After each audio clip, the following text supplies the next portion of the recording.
What's up, everybody? I'm James, and I'm going to be touching base on the whole subject that every BlackBerry user is talking about, and a lot of people are talking about, through Twitter, internet, blah, blah, blah, blah, blah, the BlackBerry Priv, or Priv, whatever the proper pronunciation is for this phone.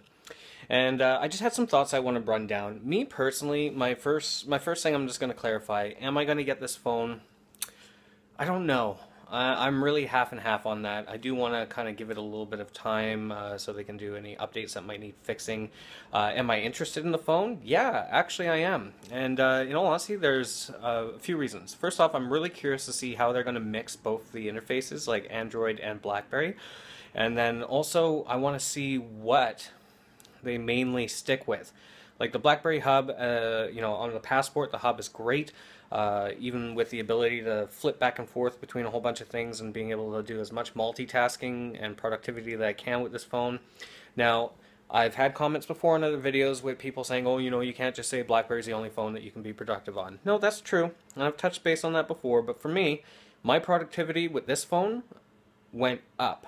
With other phones, it basically kind of stayed the same. iPhone, Android, that was my thing.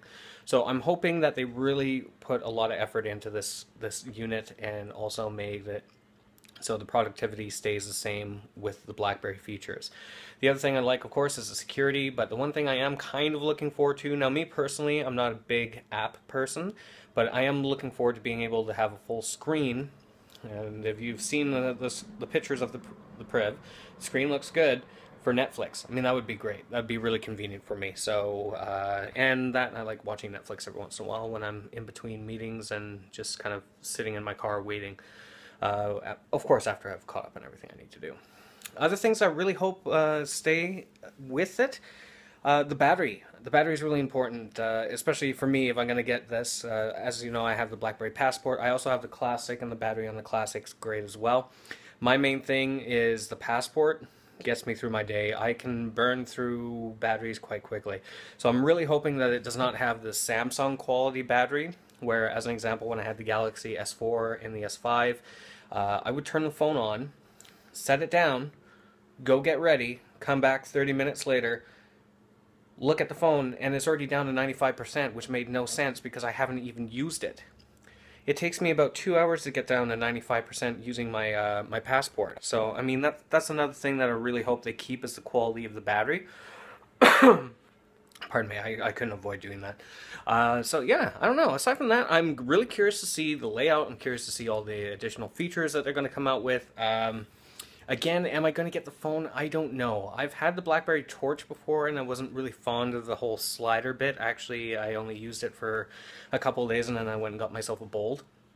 And, yeah, because I like having just the additional unit. I don't like the, hopefully it's a little more sturdy than the BlackBerry Torch was. But, again, that's all things that are remaining to be seen. One thing that is still remaining to be seen is any form of advertising whatsoever. This is actually why I'm hesitant to get the phone, is because I don't know what it offers. I saw one video on YouTube that was 45 seconds long that briefly showed, like, getting a message, hey, can we have lunch, blah, blah, blah, and then the guy checks it. That's it. That's the only thing. And you know what, BlackBerry, in all honesty, you could even just use that. Like, John Chen's claiming that he doesn't have money for advertising. Okay, well, you knew you were going to be doing this.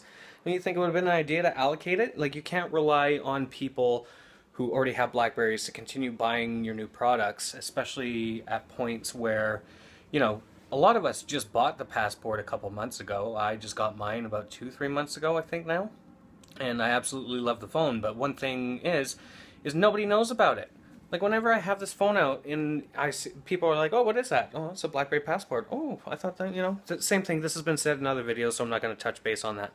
But advertising, just show the fun things you can do with this phone. You now have a system that allows you to have more apps. Just focus on that, because people are app crazy. Everyone already knows that BlackBerry is great for business, and I'm sure that this unit will be just as good, hopefully. And yeah, so I mean, it's not really that hard of a concept. Look at Apple. Apple went way out of their way to make videos just showing all kinds of things that you could do. And that's why you see so many fucking idiots lining up outside of a store for a phone that, in all honesty, is still going to be there in 2 weeks' time once everyone else has rushed out of there. So what is the fucking hurry? But that's just me. Again, That's kind of my thing. But you do need to do the advertising. Bart and Kylie Ann have touched base on this before. But aside from that, I'm going to be kind of half and half. I do not know if I'm going to get this phone. Now, if they later on come out with a Passport 2, or like a sequel to the Passport, whatever phrase you want to use, where it's using that operating system, and after I've seen some of the reviews on how that operating system does, I'll definitely get that because I like this phone. I like the layout. I'm finally used to how it feels in my hand, and it's just oh. And if it had the same battery life as a Passport, oh, take my money, take my money, like honestly. So those are my thoughts on the Blackberry Priv. What are your thoughts on the Blackberry Priv? Am I saying the name wrong? Let me know. Feel free to comment down below. If you did like this video, I know it's not as in-depth as most of my other ones, but I am kind of in a rush because I'm in between things here. Do feel free to leave me a comment down below. If you're someone new to the channel and feel like subscribing, please do. And to all my new subscribers and my already existing subscribers, thank you so much. And yeah, give me your input. Let me know what you think. What is something you would like to see on the Priv? Like, what is one feature from BB10 that you want to see? What is some new features that you want to see? Let's talk.